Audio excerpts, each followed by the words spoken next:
శుభప్రదం జయప్రదం. జన్మనిచ్చాడని మరిచారు, పెంచి పెద్ద చేసింది విస్మరించారు. ప్రయోజకులను చేశాడన్న కనికరం చూపించలేదు. ఒకరు కాదు ఇద్దరు ఉండి కూడా తలవకొరివి పెట్టేందుకు ముందుకు రాలేదు. పుత్రులు పున్నామ నరకం నుంచి తప్పిస్తారన్న ఆ తండ్రి ఆశలు అడియాసలే అయ్యాయి.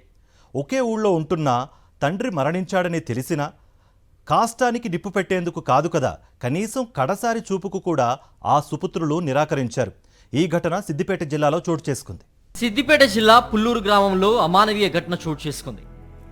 గొడుగు పోసయ్య అనే వ్యక్తి మృతి చెందడంతో అంత్యక్రియలు నిర్వహించేందుకు ఇద్దరు కొడుకులు నిరాకరించారు. దీంతో భార్య అంత్యక్రియలు నిర్వహించింది. గొడుగు పోసయ్యకు ఇద్దరు కొడుకులు, ఓ కుమార్తె ఉన్నారు. ముగ్గురికి వివాహాలు జరిగాయి. అయితే గత కొంతకాలంగా అనారోగ్యంతో పోసయ్య బాధపడుతున్నారు. మంగళవారం ఆరోగ్యం విషమించడంతో సిద్దిపేటలోని ఓ ఆసుపత్రికి తీసుకెళ్లారు. పలు టెస్టులు చేసిన వైద్యులు బతకడం కష్టమని తేల్చి ఇంటికి తీసుకెళ్లాల్సిందిగా సూచించారు. కొన ఊపిరితో ఉండగానే భార్య యాదవ్వ, కూతురు, అల్లుడితో కలిసి పోసయ్యను గ్రామానికి తీసుకొచ్చారు. అయితే కొడుకులిద్దరూ తండ్రిని తమ ఇంటికి తీసుకెళ్లేందుకు నిరాకరించారు. గొడుగు పోసయ్య ఆయన అనారోగ్యంతో పరిస్థితి బాగాలేక హాస్పిటల్ పట్టక ఇంటికి తీసుకొచ్చారు. ఇద్దరు కొడుకులు ఉన్నారు, ఎవరైనా తీసుకుపోతలేరు. ఊర్లో ఇక్కడ పెద్ద మనుషులు వచ్చి చెప్పినా కానీ వస్తలేరు. దవాఖాన పాలైనా మేము ఇటు పోతున్నాం అటు పోతున్నామని చెప్తారు. చెప్పడం కూడా జరిగింది. 3 గంటల నుంచి ఆటోలు వేసుకొని ఉన్నాం, ఆయన జీవనం పోలే.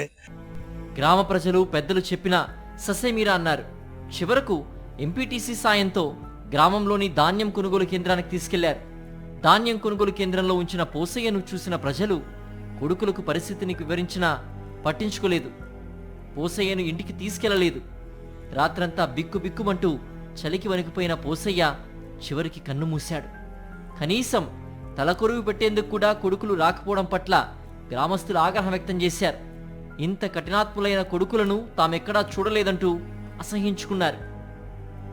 కొడుకులు రాకపోయినా గ్రామ ప్రజలు, పెద్దలే ఏకమై అంత్యక్రియలు నిర్వహించారు. చివరకు కట్టుకున్న భార్యే తన భర్త చితికి నిప్పంటించి ఈ లోకం నుంచి సాగనంపింది. కన్న కొడుకులు ఉన్న ఓ అనాథ శవంలా పోసయ్య అంత్యక్రియలు జరగడం గ్రామస్తుల్ని కలిచివేసింది. అందరికీ నమస్కారం, నేను మీ ఐశ్వర్య రాజేష్. హలో అందరికీ నమస్కారం, నేను మీ రుతకన. మన శుభప్రదం grand shopping mall of mega family grand opening on October 17th. కుంటకాల్లో నేను వస్తున్నాను.